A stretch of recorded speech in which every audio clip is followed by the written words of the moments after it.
आगे बढ़ेंगे। मध्य प्रदेश वक्फ बोर्ड में मुलाजमीन की कमी और बोर्ड में किसी मेंबर और चेयरमैन के ना होने से बोर्ड की जमीनों पर नाजायज कब्जे में इजाफा हो गया है।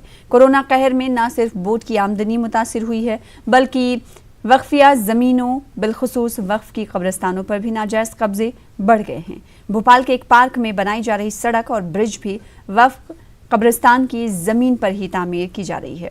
वक्फ कब्रिस्तान पर नाजायज कब्जे को लेकर पहले भी समाजी तंजीमों ने एहतजाज दर्ज किया था। आज 2 बजे भी मुहिबान भारत के अरकान कब्रिस्तानों पर नाजायज कब्जे को लेकर एहतजाज करने वाले हैं।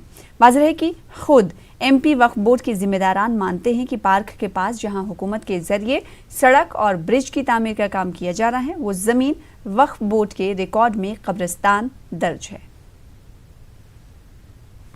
जाहिर है ये महामारी जो है पूरी दुनिया और दुनिया के बाद प्रदेश और फिर हमारा भोपाल भी मुतासिर हुआ है। और ज़ाहिर है वक्फ बोर्ड की कार्रवाई में भी इसमें जो है असर पड़ा है।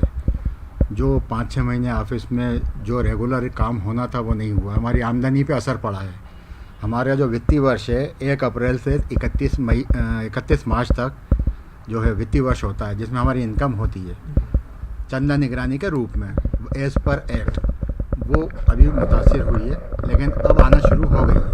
हमारी कोशिश यही रहेगी कि उसको हम कवर करें, हमारे यहाँ से टीम भेजें, उसकी वसूली करवाएं, ऑडिट कराएं, ताकि उसका असर हमारे कर्मचारियों पे, हमारे सुचारू संचालन पे वक्फ के कोई असर ना पड़े।